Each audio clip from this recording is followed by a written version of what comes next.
Syllabus complete कर लिए हिंदी का और इंग्लिश का। ठीक है, अब बारी आती है हमारे नेक्स्ट सिलेबस की, जो कि हमारा साइंस का सिलेबस। हमने 2 सिलेबस के पूरे कंटिन्यू कर लिए हैं कि कितना कितना उसके अंदर मार्क्स का आएगा, कितने मार्क्स का क्वेश्चन आएगा, कितने मार्क्स का कौन सा चैप्टर है, ये सब हम इंग्लिश और हिंदी का कंप्लीट कर चुके हैं। अब बारी आती है अपने साइंस की। ठीक है, चलिए अब करते हैं हम हमारा साइंस का। देखिए, माध्यमिक शिक्षा बोर्ड राजस्थान में यही आपका एग्जाम कराता है। परीक्षा 2026 का ये आपका पूरा सिलेबस है। विषय है आपका विज्ञान और विषय का कोड है 07। ध्यान रखना, विषय कोड आपका 07। ठीक है, कक्षा आपकी 10th है। परीक्षा योजना आपकी देखो इस तरह से रहेगी। प्रश्न पत्र आपको 1 दिया जाएगा, यानी क्वेश्चन बैंक जो होता है पेपर होता है वो आपको 1 दिया जाएगा। समय आपको वही सब पेपर के लिए बेटा समय सेम है, ना तो आपको शॉर्ट किया जाएगा ना ही समय को बढ़ा दिया जाएगा। आपका समय सब के लिए सेम, सब पेपर के लिए सेम रखा जाएगा। प्रश्न पत्र आपका 80 मार्क्स का आएगा, जैसे कि आपकी हिंदी इंग्लिश का आया वैसे 80 मार्क्स का आएगा। स्कूल से आपको वही 17-20 नंबर के जाएंगे। टोटल पेपर आपका 100 नंबर का बनेगा। ठीक है, अब इसके अकॉर्डिंग हम देखते हैं यूनिट फर्स्ट। अब इसमें हर चैप्टर को आपके जो चैप्टर्स हैं उनके यूनिट के अंदर लिया हुआ है, यानी आपकी यूनिट्स हैं, यूनिट्स के अंदर चैप्टर्स को 3-3, 4-4 चैप्टर्स को डिवाइड किया हुआ है। तो देखो पहली यूनिट देखो chemical substance nature and behaviour. First chapter है आपका रासायनिक अभिक्रियाएं एवं समीकरण। ये चैप्टर आपका 6 नंबर का है। इसमें केमिकल रिएक्शंस और इक्वेशंस हैं। ठीक है, रासायनिक समीकरण में आपसे क्या पूछेगा, रासायनिक अभिक्रियाओं के प्रकार, दैनिक जीवन में उपचयन अभिक्रियाओं के प्रभाव, ये 2 चीज पूछेगा। ये चैप्टर आपका खत्म हो गया। ठीक है, ध्यान रखना जितने मार्क्स का बेटा जो चैप्टर हो अपन को उस चैप्टर पे उतने ही नॉलेज के साथ में और उतने ही टाइम एफर्ट देना। ठीक है, ये नहीं चैप्टर 2 नंबर का है हमने 20 नंबर की तैयारी करके उस चैप्टर पे हम दिमाग लगाए जा रहे हैं, नहीं। जो चैप्टर जितने मार्क्स का है अपन को उसके अकॉर्डिंग उसकी प्रिपरेशन करनी। ठीक है, अब देखो सेकंड जो चैप्टर है आपका अम्ल क्षार लवण है, 7 नंबर का। ये चैप्टर आपका 6 नंबर का था, फर्स्ट वाला चैप्टर। यूनिट फर्स्ट का फर्स्ट चैप्टर आपका 6 मार्क्स का है। इसका सेकंड है अम्ल क्षारक और लवण, ये आपके 7 मार्क्स का है। इसके अंदर आपसे क्या पूछेगा, अम्ल और क्षार के रासायनिक गुणधर्म पूछेगा, क्योंकि रासायनिक गुणधर्म कौन से होते हैं वो हम पढ़ेंगे। सभी अम्लों व क्षारों में समानताएं कौन सी होती हैं, अम्ल एवं क्षार विलयन की प्रबलता क्या होती है, और लवण के संबंध में जानकारी। ये टॉपिक है, इन टॉपिक के अकॉर्डिंग ही अपन को पढ़ना है। ठीक है, फिर उसके बाद आता है आपका चैप्टर थर्ड। फर्स्ट चैप्टर आपका आ गया 6 मार्क्स का, सेकंड चैप्टर आ गया आपका 7 मार्क्स का। थर्ड चैप्टर में क्या है, धातु और अधातु, ये आपका 5 मार्क्स का आता है। ठीक है, मटेरियल और नॉन मटेरियल, इसमें धातुएं एवं अधातुओं के भौतिक एवं रासायनिक गुणधर्म आएंगे। कौन कौन से, एक तो भौतिक और रासायनिक गुणधर्म किसके आएंगे, धातु और अधातु के। ठीक है, धातु एवं अधातु की अभिक्रियाएं आएंगी, धातुओं का निष्कर्षण, संक्षारण से सुरक्षा। ठीक है, ये आपका पूरा हो गया। फर्स्ट यूनिट में 3 चैप्टर है। अब इसका एक चैप्टर और है, चैप्टर 4। ये यूनिट फर्स्ट आपकी 4 चैप्टर कंटेन करती है। ठीक है, इसमें आपके फर्स्ट चैप्टर आता है 6 मार्क्स का, सेकंड चैप्टर आता है आपके 7 मार्क्स का, और थर्ड चैप्टर आता है आपके 5 मार्क्स का।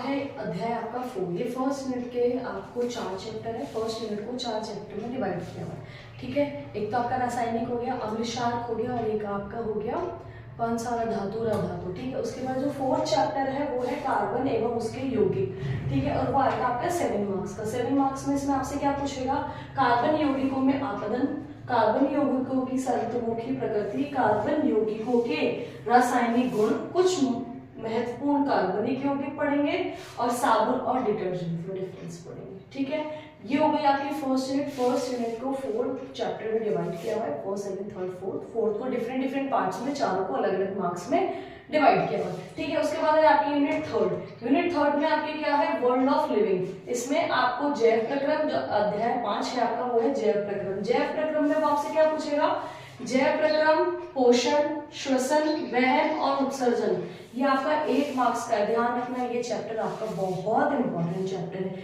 क्यों, क्योंकि इसके अंदर आपको श्वसन से रिलेटेड भी आपका डायग्राम पूछ सकता है कि ह्यूमन सिस्टम के अंदर कैसे जो श्वसन है वो काम करता है। ठीक है, उसकी प्रोसेस क्या रहती है वो पूछ सकता है। उत्सर्जन तंत्र के डायग्राम पूछ सकता है। ध्यान रखना बेटा, जब भी आपको जिस टॉपिक का, साइंस में तो क्या है, जितने ज्यादा आप डायग्राम बना के एक्सप्लेन करोगे ना उतना अच्छा है। ठीक है, जितने अच्छे डायग्राम बना के, क्योंकि डायग्राम बनाओगे तो आपको लिखने के लिए मैटर भी काफी सारा मिल जाएगा। आपने डायग्राम बनाया, डायग्राम बना के उसके पार्ट्स को डिफाइन किया, एक एक पार्ट को नीचे डिस्क्राइब करो।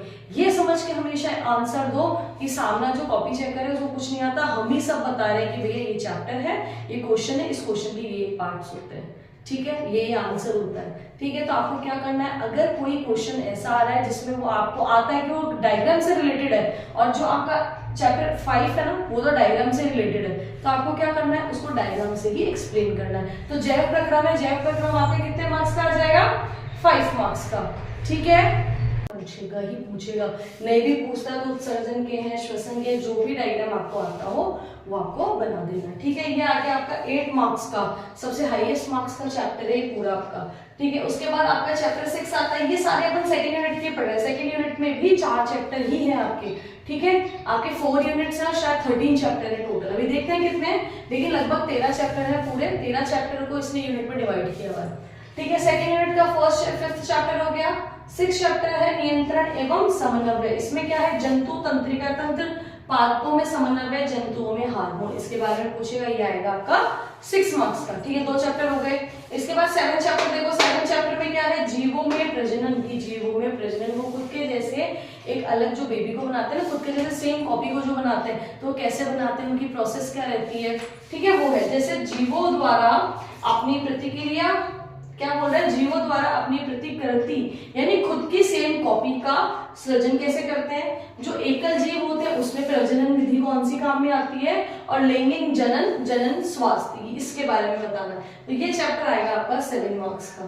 ठीक है, ये सारे वर्ल्ड ऑफ लिविंग के ही चल रहे हैं। ठीक है, एक इसका लास्ट चैप्टर है, लास्ट चैप्टर है आपकी यूनिट 2 का, बुक का नहीं है। ठीक है, लास्ट चैप्टर है आपका यूनिट 2 का 8th चैप्टर, आनुवांशिकता एवं जैव विकास। ठीक है, इसके अंदर आपसे वो पूछेगा जैव विकास कैसे होता है, क्या है उसके बारे में, जनन के दौरान विभिन्नताओं का संचयन और आनुवांशिकता, ये चैप्टर आएगा आपका 4 मार्क्स का। ठीक है, जैव प्रक्रम, नियंत्रण समन्वय, जीवों में प्रजनन और आनुवांशिकता और जैव विकास, ये पूरे हो गए आपके 2nd यूनिट के।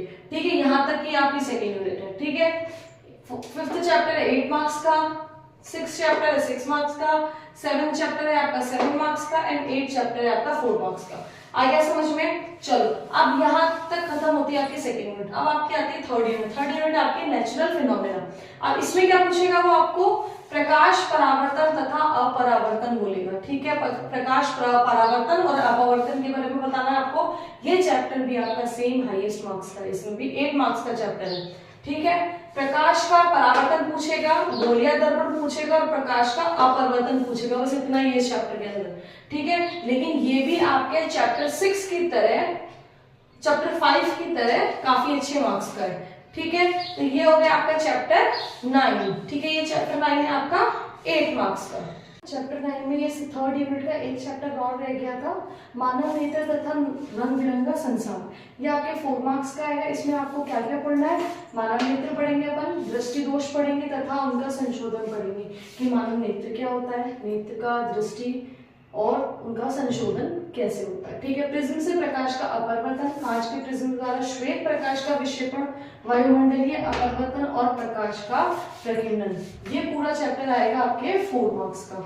ठीक है, मैं फिर बता रही हूँ बेटा, सबसे बेस्ट ट्रिक है, जितने मार्क्स का जो चैप्टर हो उसको उतनी वेटेज देना। ये नहीं 4 मार्क्स वाले को हम पढ़ रहे हैं 2 घंटे और जो 8 मार्क्स का है वो 10 मिनट में ठीक है हो गया, नहीं, जितने मार्क्स का हो मार्क्स को ध्यान रखना, क्वेश्चन की लेंथ को ध्यान रखना, क्वेश्चन कितने वर्ड्स में बोलता है उसको डिस्क्राइब करने का ध्यान रखना। ठीक है, यहाँ हो जाती है आपकी 3rd यूनिट खत्म। अब ये आती है आपकी 4th यूनिट। 4th यूनिट है आपकी इफेक्ट्स ऑफ करंट। ठीक है, आप करंट के बारे में है। 11th चैप्टर है विद्युत, विद्युत धारा और परिपथ। ठीक है, 1 पॉइंट, विद्युत विभव और विभवांतर, विद्युत परिपथ और आरेख, ओम का नियम पढ़ेंगे, वे कारक जिन पर किसी चालक का प्रतिरोध निर्भर करता है। एक ही टॉपिक है, चालक के प्रतिरोध निर्भरता, प्रतिरोधकों के निकाय का प्रतिरोध, विद्युत धारा का तापीय प्रभाव और विद्युत शक्ति। इफेक्ट्स ऑफ करंट के अंदर पहला चैप्टर है, चैप्टर नंबर 11, ये है विद्युत का। विद्युत का ये वाला चैप्टर आएगा आपका 7 मार्क्स का। ठीक है, उसके बाद आता है आपका चैप्टर नंबर 12। चैप्टर नंबर 12 है आपका विद्युत धारा का चुंबकीय प्रभाव। इसमें आपको ध्यान रखना, ये जो 4th यूनिट है करंट वाली, ये काफी अच्छी लेंथी है ना, लेंथी यूनिट है, इसको ध्यान से पढ़ना पड़ेगा। अब इसको ध्यान से पढ़ने के लिए देखो 7 मार्क्स का इधर ये वाला आएगा और 6 मार्क्स का ये वाला आएगा, तो 13 मार्क्स का ये यूनिट है आपका। ठीक है, इसके बाद विद्युत धारा के चुंबकीय प्रभाव में अपन क्या पढ़ेंगे, चुंबकीय क्षेत्र और क्षेत्र रेखाएं किसी विद्युत धारावाही चालक के कारण चुंबकीय क्षेत्र, सीधे चालक से विद्युत धारा प्रभावित होने के चुंबकीय क्षेत्र। दक्षिण हिस्त अंगुष्ठ नियम, चुंबकीय क्षेत्र में किसी विद्युत धारावाही चालक पर बल, विद्युत धारावाही वृत्ताकार पाश के कारण चुंबकीय क्षेत्र, परिचालक में प्रभावित विद्युत धारा के कारण और चुंबकीय क्षेत्र और घरेलू विद्युत परिपथ। ये पूरा हो गया 6 मार्क्स का। ठीक है, लास्ट यूनिट है आपकी यूनिट 5। ये यूनिट जो है आपकी ये लास्ट है, इसके अंदर सिर्फ एक ही चैप्टर है। तो मैंने कहा था ना आपके लगभग 13 चैप्टर है, उन्हीं को ही 5 यूनिट में डिवाइड किया हुआ है। ठीक है, 5th यूनिट देखो आपकी हमारा पर्यावरण। ठीक है, ये रिलेटेड है पारितंत्र एवं इसके घटक बताने, पर्यावरण का प्रभावित करने वाला क्रियाकलाप बताना। ये अपना हो गया साइंस का सिलेबस भी खत्म, और ये वाला आएगा आपके 5 मार्क्स का।